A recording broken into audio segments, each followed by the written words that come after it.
Também está no YouTube, quem quiser. Eu vi muito esses interessante. dias, É bem sabendo que você interessante. vinha, que eu fui rever essa. Cara, é impressionante. A mulher falando e falando em Deus, aí mostra, né? É. Tem uns impressos, né? Com a. Pô, tava na minha cabeça o nome da seita, eu É esqueci. uma seita de adoração ao diabo, né? Basicamente era isso. O nome não lembro exatamente agora, mas na Então, matéria tem. aí, mas. E porque foi localizar todo um livro, tinha escrevido um livro. É, Porque é o seguinte, ele escreveu um livro que se recusaram a publicar. E ele, na verdade, ele escreveu num livro que depois ele iria realizar. entendi. Essas mortes, elas copiaram algo que ele escreveu nesse livro. Entendi. E o livro era a Bíblia, não, Bíblia seria péssimo, né? Mas seria o manual dessas atrocidades que foram cometidas depois. Quase profecias, né? É. E eu lembro que você deu uma entortada na mulher lá, porque você coloca ela numa situação. E se fizessem isso com a sua mãe, né? Poderia chamar essa pessoa de monstro? Ela fala sim.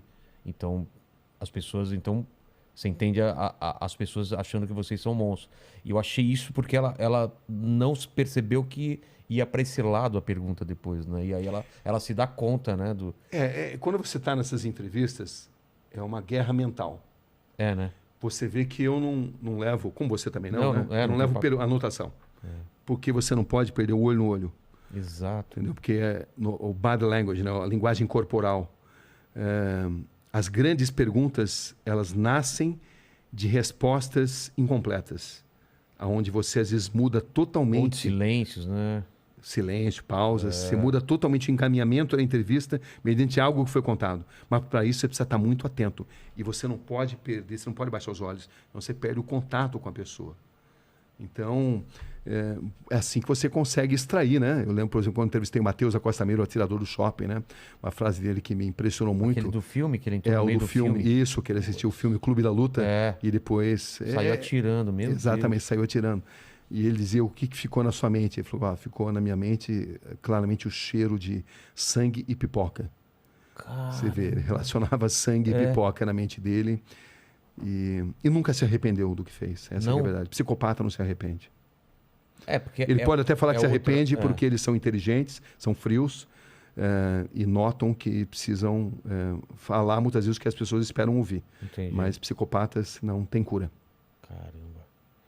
Ó, o Vulkslock 22, olá Inteligência Cabrini, gostaria de saber, existe uma enorme romantização da criminalidade do perfil das pessoas que cometem crime, mas na experiência, qual a sensação e lição que tira de toda essa experiência com eles?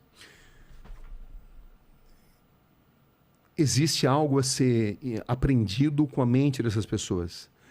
Traumas de infância, ou não. Sempre tem um gatilho ou não? Às vezes sim, às vezes não. Não é exatamente automático. Muitos usam isso como algo para justificar o que fizeram, entendeu? Como um trauma da infância, né? Então você precisa penetrar muito nessa mente, e penetrar na mente de um psicopata é tarefa complicada, mas boa parte deles padece do bichinho, do viriatismo, da vaidade, e é quando você consegue extrair muita coisa.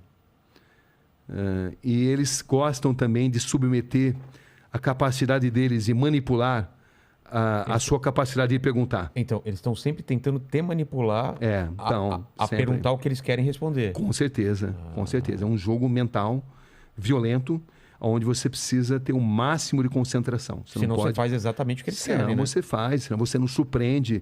E eu costumo usar muitas vezes a tática de repetir determinadas perguntas em situações diferentes para extrair respostas às vezes diferentes. Entendi. Por um deslize emocional. Até mesmo psicopatas podem ter deslizes emocionais, embora eles tenham tanta dificuldade de se relacionar com emoções. Entendi. Entendeu? Então, é algo que você vai aprendendo, né? Você vai aprendendo e você vai lendo nas pessoas, no olhar das pessoas, nos gestos que elas fazem. Elas vão emitindo os sinais. Às vezes elas estão morrendo de vontade de contar uma determinada verdade, desde que você consiga entender esses códigos. Ou outras vezes não. Como se fosse um prêmio que você precisa merecer, Exatamente. merecer intelectualmente para ela te revelar aquilo, né?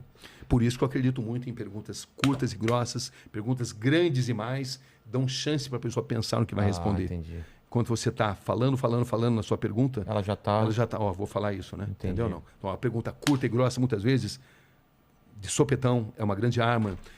Mas também a maneira de entrevistar o Rogério não é a maneira de entrevistar o Mandíbula. Não. As pessoas têm personalidades diferentes. Às vezes você precisa ser mais suave, às vezes você precisa ser mais incisivo. Isso muda. Como decidir? Experiência. Psicologia, eu sempre tive muito fascínio pela psicologia, mas a psicologia prática, né? Claro que eu me informo, né? Procuro ler os grandes mestres, mas é muito intuitivo também. Tem essa linguagem silenciosa, né?